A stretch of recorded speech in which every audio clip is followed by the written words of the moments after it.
So there are somewhat different views, depending on whether you're a Republican or Democrat, on Bill Barr and whether he's worth his salt or even worth staying in the job of this investigation. Ken Starr joins me right now, of course, the former Whitewater Independent Counsel, author of Contempt, memoir of the Clinton investigation. Ken, good to see you. Good to see you, Neil. Do you think any of this hostility the Democrats have expressed about the Attorney General is more based on what he might find and come up with down the road about the genesis of this whole investigation? It's hard to explain it otherwise. Why don't we want to know the truth? How did all this come about? A number of concerns have been raised. Don't you really want to know the truth? But instead, and I think it's really sad for the law, it's sad for the country, but welcome to politics, that they just viciously attack an honorable man. They attack everything that he's doing. By my lights, from my perspective, he's going by the book. He's following the law. He followed the regulations in terms of that famous and now infamous March 24th letter. That did exactly what he was supposed to do. And not even Bob Mueller, whining as he did in retrospect about it, was willing to say, you know, Bill, with all due respect, that was inaccurate. It wasn't inaccurate. And yet, Bill Barr is unfairly being savage. But as well, you read the report, obviously, yes, and yes. The bullet points that the Attorney General provided mirror pretty much the findings of that report.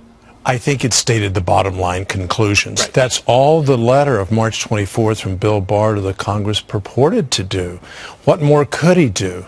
Now, they said, well, you should have released the summaries. And he said, no, that's a judgment call. I'm paraphrasing. He was damned if he did or damned if he didn't. They had to rush it out. Why are you waiting? Rush it out. And then, you know, I guess the Mueller folks were saying you needed to provide more context and all that. But time was of the essence because it was creating a firestorm, right? And the adverb fully was used in the Bob Mueller letter of March 27th. You didn't fully convey the context and so, oh, please, it's a 446-page report. That's mission impossible. I think it's unreasonable. What did you think of Barr calling on a snitty letter? Well, and I think it was an unreasonable letter. Right. I'm very, very disappointed in someone who I have great respect for, and that's Bob Mueller. He should not have written that letter. And then Bill Barr did exactly the right thing by calling him up and saying, what's the problem? Where's the beef? And to say then that it wasn't accurate just suggests to me that Bob Mueller did a great disservice to the Justice Department and to Bill Barr. Those are strong words. I'm a little bit more restrained, but I'm very upset about Bob Mueller's sort of opening the doors to the Democrats' vicious attacks on a very honorable Attorney General. You know, I'm curious, too, the chicken attack line on Barr, just the day before, he was like a human pinata with Democrats and absorbing 6 hours of these body blows. So if he's a chicken, he has a funny way of showing it. Wasn't he more against being questioned by a separate attorney, a counsel, that had nothing to do with members of that committee, most of whom are lawyers anyway? Right. He said, look, I'm not going to be questioned by staff. I'm the Attorney General of the United States. It sounds a little braggadocious. He was just being very straightforward. I'm a cabinet officer, and you have been elected members of the House, so you do the questioning as opposed to bring in some expensive... And that was a Nadler last-minute call, right? So he knew the reaction he'd get. It almost seemed like a setup, right? It may have been a setup, or it may have been a recognition. They are dealing with an extraordinary able Attorney General of the United States who first and foremost is a superb lawyer.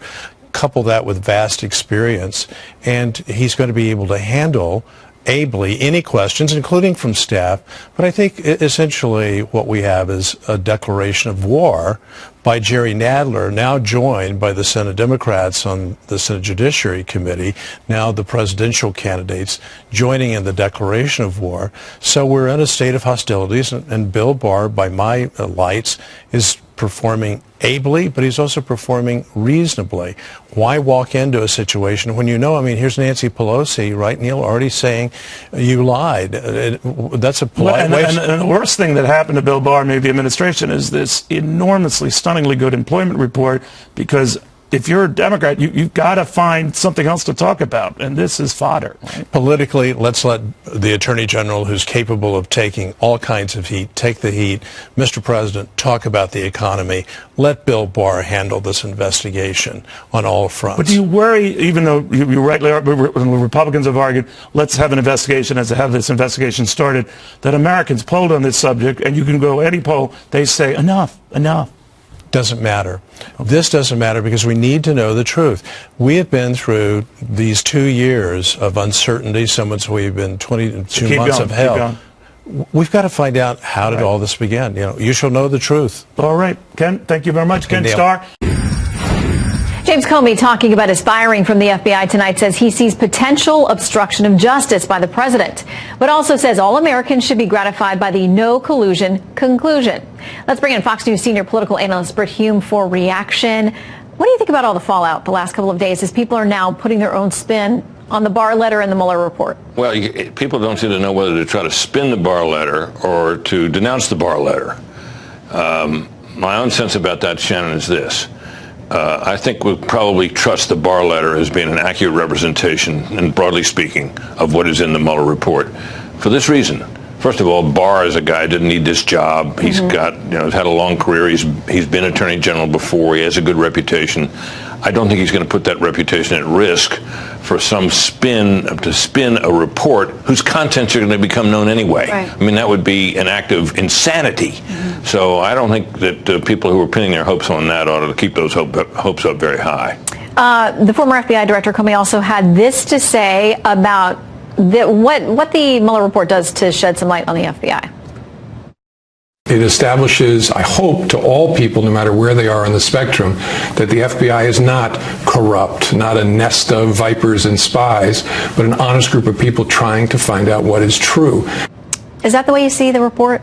I don't know how much the report is going to have to say about the performance of the FBI. It seems to me that's in the hands of others right now. But that wouldn't necessarily be the conclusion I would draw from the outcome of this investigation. I think that by and large that is true about the FBI. But James Comey and those who work closely with him do not fit that description, in my opinion. I mean, that's, there's a bunch of people got fired and with good reason. And Comey was one of them. So, I suspect he may hope that because he thinks if people start thinking that, they may think better of him. Well, we're still waiting on the Inspector General's report about what was going on with some of these FICE applications and some other things. So we're waiting on that. But in the meantime, across town at the CIA, John Brennan was the CIA director for years. And Rand Paul said today this. He says, breaking, a high-level source tells me it was Brennan who insisted that the unverified and fake Steele dossier be included in the intelligence report. Brennan should be asked to testify under oath in Congress ASAP. And a lot of folks say if that's the case, he immediately gave credibility to the dossier as the CIA director by including it in that intel assessment. Well, I don't doubt that. But Brennan's problem now is, it seems to me, is that he has exposed himself as such an ardent Trump hater. And, his projections about this, his read on how the Mueller investigation was going to turn out, has turned out to be, both those things have turned out to be all wrong. And he's had now at least to acknowledge that he thought there'd be more than there turned out to be. Well, no kidding. And this man Brennan behaved like no other former intelligence chief I've ever seen behave. I mean, I cannot imagine, for example, William Webster, who headed both the FBI and CIA at one point, ever making the kind of partisan accusations he's made against his president. He called him a traitor. Yeah, treasonous behavior. Yeah, I mean, treasonous behavior. That is an extreme assertion that no responsible former intelligence chief should make unless he is prepared to present hard evidence that it's true, which he manifestly has not. Okay, so obviously the issues with collusion were not proven. The special counsel says no one connected to the Trump campaign. We didn't see it, according to the Barr letter. And as you said, he'd have no reason to mischaracterize it because he knows the rest of this is going to come out. But for a lot of Democrats, that's off the checklist now, and it's on to impeachment. And some of them today are continuing. The leadership doesn't want them to talk about it. They're continuing to talk about it. Congressman Al Green, Democrat from Texas, they've already voted a couple of times on his impeachment plans. Here's what he says. A president does not have to commit a crime to be impeached. We have, unfortunately, allowed some persons to conflate what the special counsel was doing, what Mr. Mueller was doing, with what the House can do.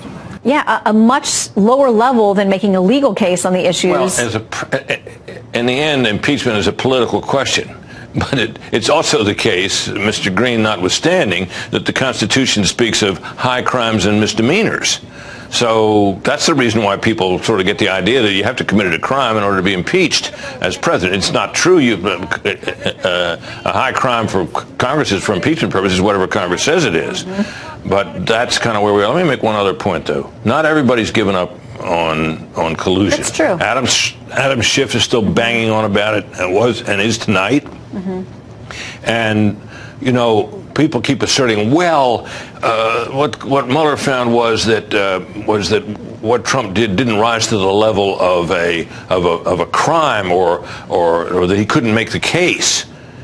That's not exactly what the summary said. The summary said he didn't find any collusion. He didn't say any criminal collusion or anything else. It said no collusion. And there's a quote from the Mueller report: did not find collaboration between Trump. Despite repeated attempts. Despite, yes, From and it went on to say that the Russians had tried to seduce the Trump campaign and failed. So that's pretty definitive. That doesn't mean the search for other possible trouble for the president will end here. So that's the next chapter that we go into. In the meantime, Britt, always great to have you. Thanks, Shannon. Glad to be here.